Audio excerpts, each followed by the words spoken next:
Hello everybody and welcome to Storm Raids, and today I'm going to be talking about my April wrap-up.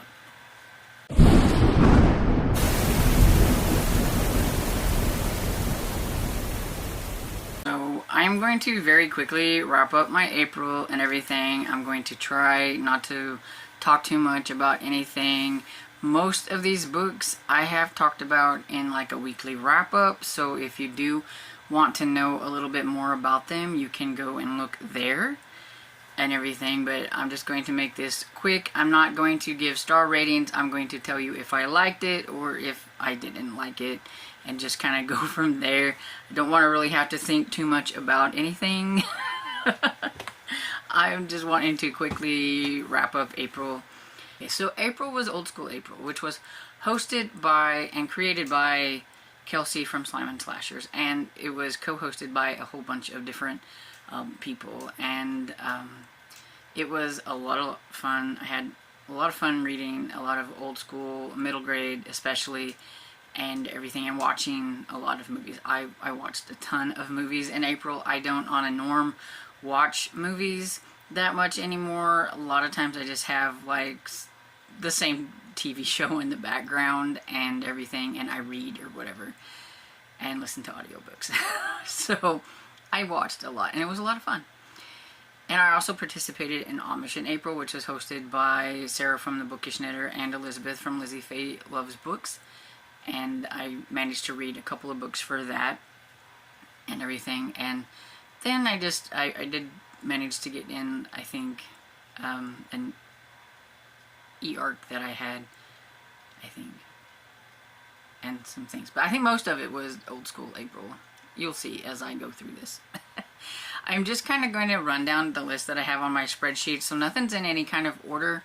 That's why I said I'm not going to go like from like least to favorite or favorite to least or anything. I'm just going to go down the list and everything. And so I read a couple of Encyclopedia Brown books. I read number 5 and number 6. I've been working on that series kind of slowly, working my way through it. Whenever I participate in a middle grade readathon or whatever, I decide to read them. They were my favorite books, one of those that I can remember reading whenever I was a kid. So I do like to get those in, particularly for like Old School April and stuff like that. And yeah, they were fun. There's not a lot to them. They're a bunch of like short stories in a small book, and it's just Encyclopedia Brown, who's got a really good brain for solving mysteries, and he does that. He charges 25 cents. Wow. Yeah, that's definitely old school. And then I read my one adult horror book for Old School April. I didn't manage to get to the other one. I'm actually currently still reading it because it's just not as fun as this one was. And that's The Rats by James Herbert. I initially went into this thinking that it was just a one book, and then I ended up finding out that it's actually a trilogy. But it was a lot of fun. Definitely a lot of killer rat action from like start to finish, unlike the book that I'm currently in the middle of. And everything. So yeah, I really enjoyed that one. And then one that wasn't officially old school, but the brand is old school, because you could read something that fits in with the prompts. They didn't have to be necessarily, you know, old school. And so I did read Goblin Monday by R.L. Stine, and this one is one of his newer ones. It just came out this year, but it is part of the Goosebumps franchise. It's just a branch off. It's called The House of Shivers, and I was a little let down with this one. I just thought it was kind of meh, especially when we got towards the ending. It went downhill, but you know, it was okay. And then I read my first Boxcar Children's book by Gertrude Chandler Warner. I really don't remember reading them as a kid. That doesn't mean that I didn't. There's just certain books that I can remember. I mean, that was a long time ago, don't it? I don't know how a lot of people can remember things that they read back then. My memory's not that great.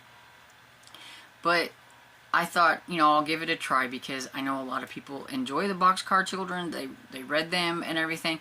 And I just thought it was okay. And it could have just been because it's the first book and I had different expectations. I thought it was going to be a mystery. And this one, it just really wasn't. But they did say that some of the other ones they thought were more like mysteries. And so I will continue on with the Boxcar Children at some point and, you know, give another one a try and to see what I think about them. Because they're very quick. So it's not going to take a lot to try another one. But yeah, I just thought it was okay. And then we have the Basil of Baker Street series. I read 2 of those. The first one, which was Basil of Baker Street, and then the second one, which was a Basil and the Lost Colony. And these are about a mouse who is kind of a detective in the vein of Sherlock Holmes. He's actually a mouse that has lived like in Sherlock Holmes' house. And he has his own little Dr. Watson type friend. I can't remember exactly what his name is and everything. And they're just mice that solve things that happened with his little mouse community or whatever. And it was cute. And they said that the Great Mouse Detective animated show was based on these. I wanted to watch the animated show, but I couldn't find it anywhere streaming, and I never got around to looking to see if the library had it. I might still do that, because I'm a little curious to see what it is like screened from books.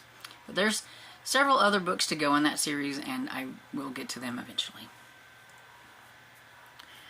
Then I read 3 books from the Bicular Series, starting with the first one. Now this is a series that I remember from my childhood, especially this first book, Bicular. I remember I used to love this book whenever I was a kid, and so it was a lot of fun revisiting this one, plus the second one, which is called Holiday Inn, and the third one, which was called The Celery Stalks at Midnight. These are definitely books for people that don't like scary books, but they want to read something that can give them like a little bit of maybe a Halloween vibe or a spooky vibe, because it does mention, you know, like this vampire bunny, but he drinks like the juice out of vegetables. He doesn't harm anybody. He's just a little bit mysterious how he shows up, and the cat especially is really weary about this. He's worried. He doesn't think that this thing is good. He wants to protect the humans. The dog, though, Harold, at first he's a little worried, but then he kind of becomes where he's like, you know, that bunny's not hurting anybody. But the cat leads them through some adventures anyway and everything, and so it's a lot of fun. This was the first book was by Deborah Howe and James Howe. And then the rest of the series is just by James Howe, because she passed away before they wrote any more Bicular books and everything. So, but yeah, it's definitely cute, and I do recommend that people read this one, especially if you want something for like spooky season, but you don't want to get scared. Then another book that I read for Old School April that was newer and everything, but it kind of fit into the whole like goosebump type of vein of things and everything, and it was middle grade, so I counted it for like the middle grade prompt and everything, and that was It Watches in the Dark by Jeff Strand. It's a middle grade spooky book, and I mean, you can tell by the cover that it definitely is going to have some spooky in it. That's kind of how I feel that I can judge if a book's going to be spooky cute or spooky spooky. And that cover, it does have some spooky moments in it and everything, but I really enjoyed it and everything, and I was kind of surprised because Jeff Strand, I've read some of his adult books, and I'm a little hit or miss with those, so I was really curious to see how he could pull off a middle grade book, and I enjoyed it. And there's another one in this series coming out, which I think is going to be called maybe the Eek series, because each one of them has that on there. It says like It Watches in the Dark, and then like in parentheses it says Eek, and then the new book is the same thing, so I'm gonna guess that that's the series maybe. And yeah, so I'm looking forward to the new one that's going to be coming out. Then another one that I read for the first time, because I really don't remember reading like Hardy Boys, and I don't think I remember reading Nancy Drew or the Bobbsey Twins or Trixie Belden or any of those, so I'm looking forward to giving all of them a try. I've decided that that's one thing that I want to do, is to go back and read a lot of these older mystery books, since mystery is where I'm really at and everything, and so I decided to try the first Hardy Boys book. This is The Tower Treasure by Franklin W. Dixon. I think that's right, yeah. And I really enjoyed it. I keep wanting to call it The Tower Terror, because I read so much like spooky stuff that for some reason that is what I want to call it. So I always have to look at it to make sure I'm calling it the right thing. So The Tower Treasure. And I listened to this one on audio, and I listened to a really good one, and I don't remember who the narrator was, but I thought they did a good job, and overall I thought like the audio production was really good, because it did have a few special effects in certain places, like there you could hear a car coming, like a car honking and things like that. So I do think the production was done really well, and so I will put the narrator down and then you can find which one it is that way. But yeah, it was very enjoyable, and I can't wait to get to another Hardy Boys. Then, because I remember reading a lot of Berenstain Bears books whenever I was a kid, I thought I would go ahead and give another Berenstain Bear book a try. And this one, I tried it because there was a Halloween prompt and a picture book prompt.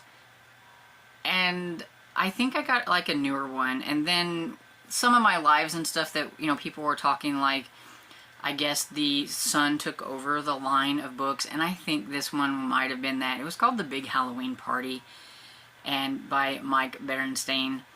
But whenever I looked it up, it said it was from 2021, and this series started back in the 60s, so I was like, I'm pretty sure that it wasn't the same author. But so, yeah, so maybe the son had, you know, done that one. But it was still cute. Family of bears celebrating Halloween with his friends. It's definitely cute. Very easy to read, which I like. And everybody was joking with me because I did try to find the very first book to read, and I couldn't find where it would say like the series like #1 or anything. When you look it up on Goodreads, it doesn't have anything. I didn't even think to Google it. I mean, I'm pretty sure other people were Googling it because they were telling me which one it was. And I was like, oh, okay, I could have done that. You know, I could have Googled, but I didn't think about it. So I'm happy that people told me what was the first one, so I may try to find that one in the future, just because I know that the older ones especially were the ones that I read whenever I was a kid, so I would like to read some of the older ones. Then Tammy from Believe in Your Shelf was doing a video, I think it was, where she read Likely Child, and one of the books that she was going to be reading was called The Day of the Triffids, I think that's how you say it, by John Wyndham? Yeah, John Wyndham. I'm not a sci-fi person, but I was curious about it when she was talking about it, and I looked it up, and it wasn't very long. I think it was like maybe 4 or 5 hours on audiobook. Let's see. I didn't put it on there. What's the use of having a spreadsheet if I don't fill the whole thing out? I think it was about 5 hours. Maybe it was short. And this one that I had, it was more like a radio program, so it had various like narrators, and it had a lot of special effects. It was very fun. And because of that, I think I might have enjoyed it a little bit more than I may have if I would have read it, because it is sci-fi, and I don't do sci-fi very much. But, I mean, we had an invasion of these carnivorous plants, like the Triffids or whatever, that after something happened and a lot of people went blind, they couldn't take care of them anymore. So they decided to take care of themselves and take over everything. And yeah, so I don't know, is that a post-apocalyptic type of setting maybe? But anyway, it was fun. And, you know, I think it was from, let's see, did I even put that down?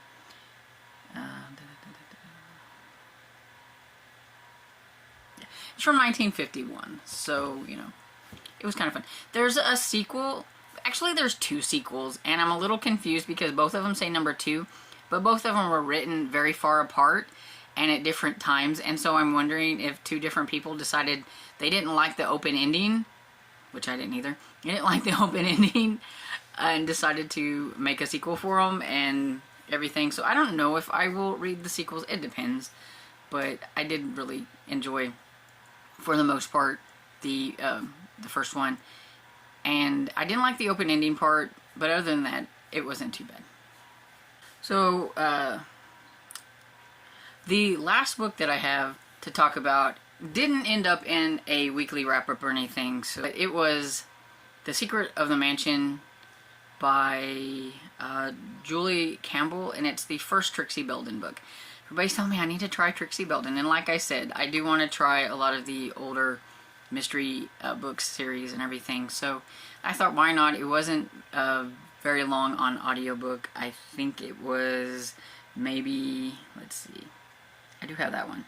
It was 5 hours on audiobook, so it's Trixie Belden #1, of course. And I thought it was decent.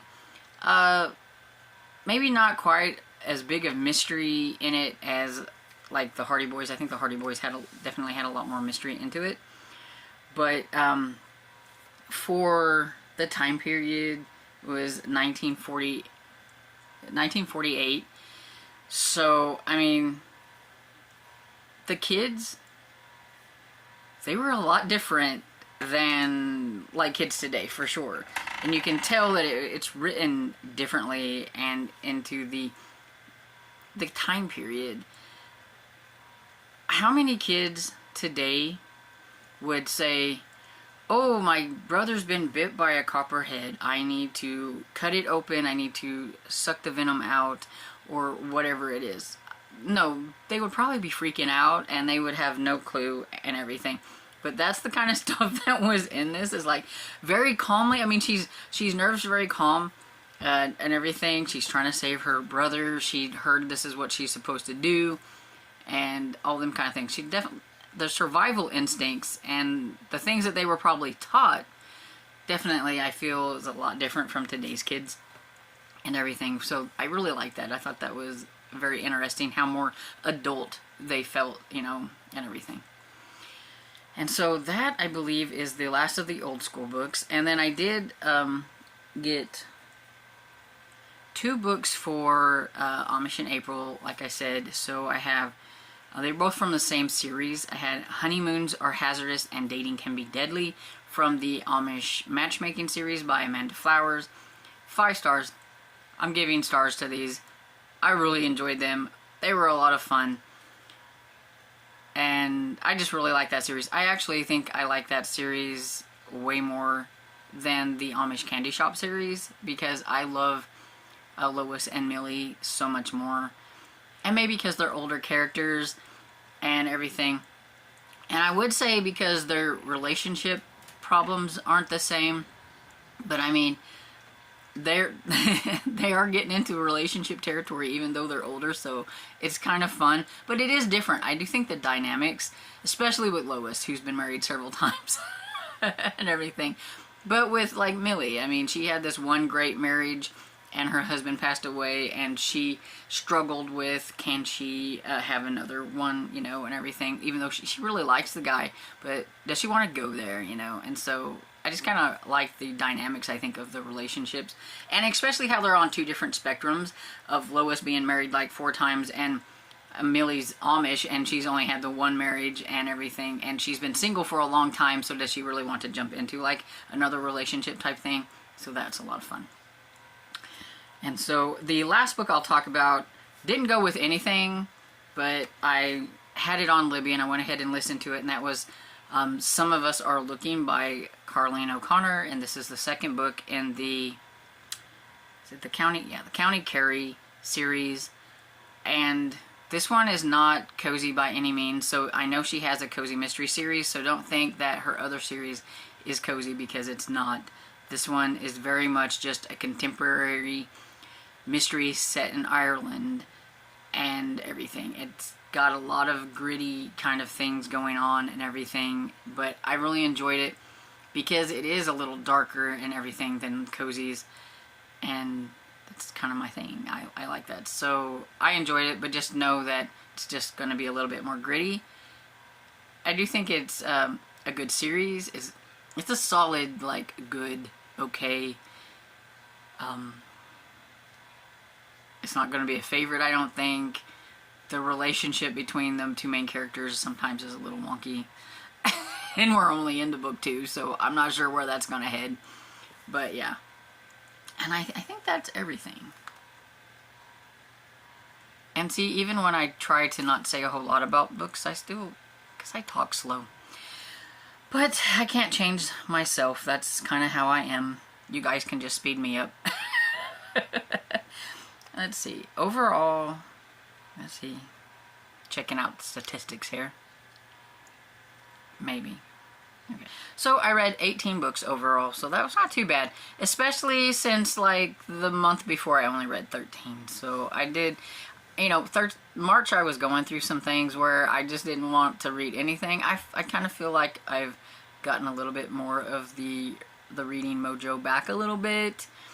And I think I was trying to just be like, I'm not going to listen to audiobooks all the time. And then I thought, you know what, I'm going to do what I want to do, and I'm going to listen to a lot of audiobooks, because that's what I do. And I'm like, you know, I'm going to do it.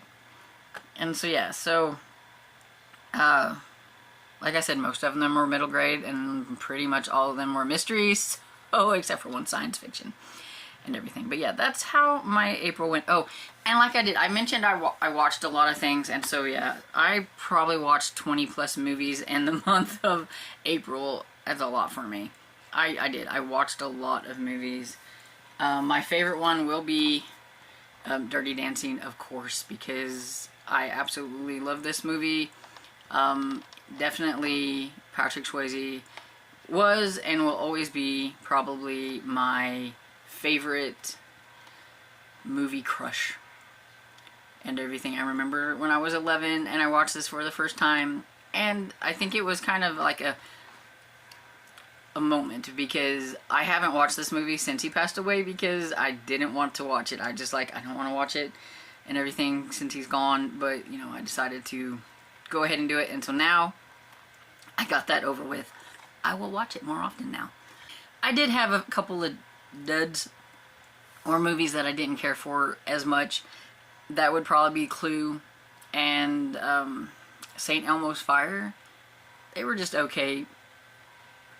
Will I watch them again anytime soon? No. They were just, once was enough.